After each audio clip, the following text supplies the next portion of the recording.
Hi everyone, in this lesson we're going to be having a look at how to play Tracy Chapman's Fast Car. So this song was on her self-titled debut album back in 1988, and the song really rose to prominence after she performed it at the Nelson Mandela 70th birthday party. She ended up performing twice in that concert because Stevie Wonder was unable to perform, so she got asked for a second time, and that really catapulted her career. So it's a lovely little song. This is actually the second time I've had to record this video today because I've recorded it once and then realised I'd forgotten to turn my microphone on. So here I am doing it again, but never mind. Okay, so what we're going to do then is we're going to break it down into two parts. We're going to go in for a close-up and have a look at the fingerpicks part, because this is a really great sort of beginner fingerpicking song to do. It's not that difficult. Once we've done that, we shall go and have a look at the chords that we're going to need for the chorus, which is strummed. Okay, so first of all, we'll go in for that close-up. Okay, the first thing to note is that we need a capo here on the 2nd fret. You can play it without the capo, but if you want to play along with the original recording, you'll need the capo there on the 2nd fret. Okay, we're going to start off by playing a C chord, but we're going to leave the first finger off. So we're going to pluck it like this. Okay, so that's using our thumb to play the A string or the 5th string, our index finger to play the 3rd string or the G string, and our middle finger to play the B string or the 2nd string. So you pluck those 3 strings together. We're then going to put our first finger back on now to the 1st fret of the B string and play the B string on its own using that middle finger again. Then I'm going to take that first finger back off, play exactly the same string one more time. So that will give you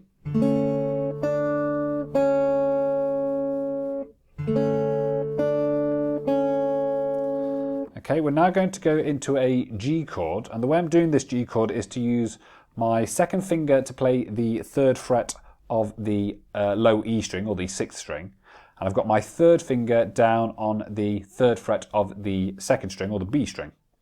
And we're going to pluck in exactly the same way, thumb now coming up to the 6th string, and our index finger and middle finger still playing the 2nd and 3rd strings. We pluck those together, so that will give you. And after we've done that, we're going to play the B string on its own, and then the G string on its own.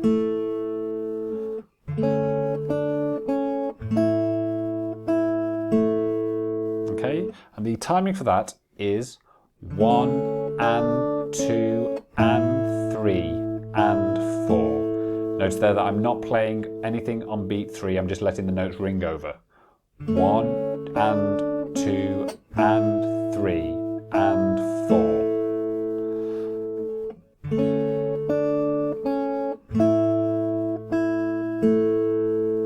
Okay, so after we've done that, what we're going to do is keep your 3rd finger down on the B string and slide that up to the 10th fret. Now this is the actual 10th fret, so it'll be 8 above the capo, but it's the actual 10th fret. Our first finger now is going to go down onto the 9th fret of the A string or the 5th string, and we're going to play the chord in exactly the same way we've been playing it before now, just plucking the A string, the G string and the B string. So we play that chord once. We're then going to move the 3rd finger back by 1 fret, so that's now on the 9th fret, and the 1st finger is going to move back 2 frets, so it's now on the 7th fret. We play that chord again in exactly the same way, and then pluck the B string and then the G string.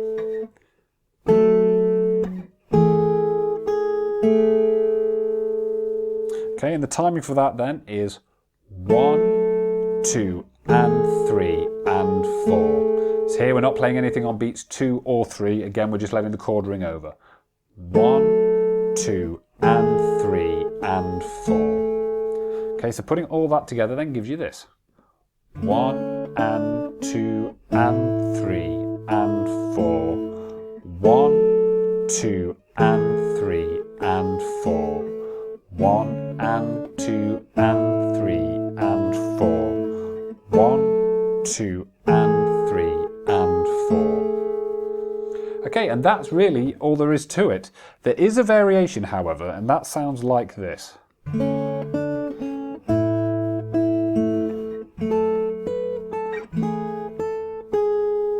Okay, so we'll have a look at that then. So we start off as you'd expect on that first bar.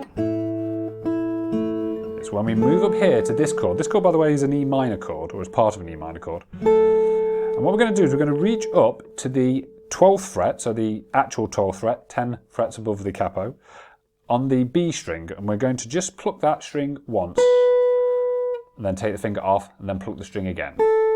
So you have your chord, 12th fret, and then off again. We then go down to this chord. This is a D chord. We play the chord as you'd expect, then this time we're going to reach with our little finger up to the 10th fret, so 8 above the capo. And exactly the same, we play it just on its own, take it off, play that string again. So it's chord, little finger goes on, then it comes off again.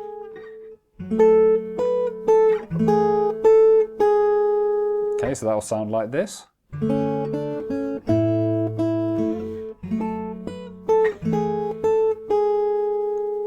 Okay, and I think if I remember correctly, that little variation only comes in for one bar in the intro. So I think she goes through it twice normally.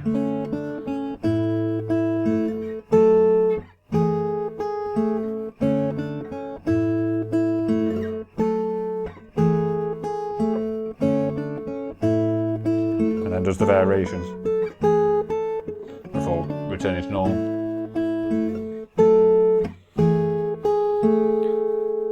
Okay, so that's really all there is to it with the finger picking. What we should do now is we should go and have a look at the strummed part of the chorus. Okay, since you've just been finger picking, when you come to the chorus and do the strumming part, you might want to use your finger to strum. That's absolutely fine, or your thumb. I'm going to use a pick just because it sounds a bit nicer. So the chords we need then are a C, a G, an E minor, and a D chord. And if you're not sure about any of these chords, if you look below, you'll find a link to my website. There'll also be a little eye icon up here. You'll be able to find a link to my website there as well. That'll take you to the lesson page where you'll be able to find the chord diagrams that we need for this song. So we start off with this C chord, and what we're going to do is play an 8th note strumming pattern using simply downstrokes to begin with. So that'll mean we're going to be going 1 and 2 and 3 and 4 and.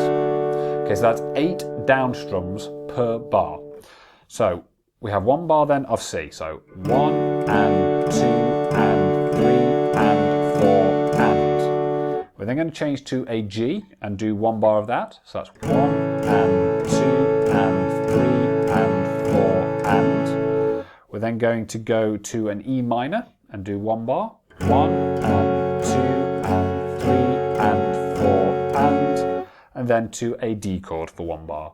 1 and 2 and 3 and 4 and. Okay, so far we have.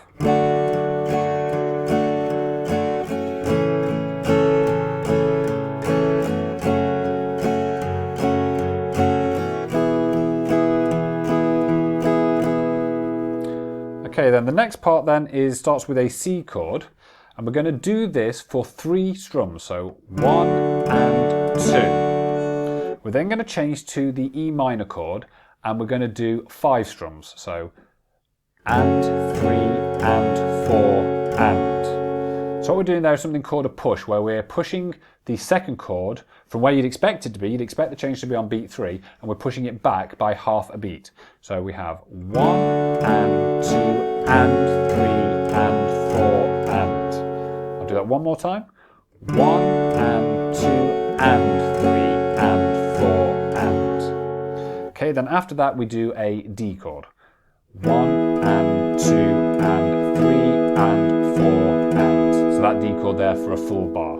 Okay, so I'll just give you that bit on its own. So 1 and 2 and 3 and 4 and 1 and 2 and 3 and 4 and. We're going to do exactly the same again now. So 1 and 2 and 3 and 4 and 1 and 2 and 3 and 4 and. Okay, and then finally we're going to go to a C chord and we're going to play this for half a bar this time, so 4 strums. So 1 and 2 and then onto a D chord for another 4 strums. 3 and 4 and. So 1 and 2 and 3 and 4 and. Okay, so the whole of that chorus then goes like this. 1 and 2 and 3 and 4 and 1 and 2 and 3 and 4 and 1 and 2 and 3 and 4 and 1 and 2 and 3 and 4 and 1 and 2 and 3 and 4 and 1 and 2 and 3 and 4 and 1 and 2 and 3 and 4 and 1 and 2 and 3 and 4 and 1 and 2 and 3 and 4 and then at that point you'd return to the finger picking. Okay, so that is just playing with downstrokes, which can sound a little bit monotonous. So if you want, you can add some upstrokes in as well. Now there's no specific finger picking pattern that you should be using here. What I suggest you do is just fill in the gaps. So we're playing downstrokes. So when you're playing just downstrokes, you're obviously having to move your hand back up in order to play the next downstroke. So you can just fill some of those upstrokes with a strum. But what's really important is that you keep your hand moving. That rhythm has got to stay solid, otherwise it's going to sound a bit washy. So for example, we could perhaps do this. Like this. I realised I've gone onto the wrong chord there, but never mind. To the G.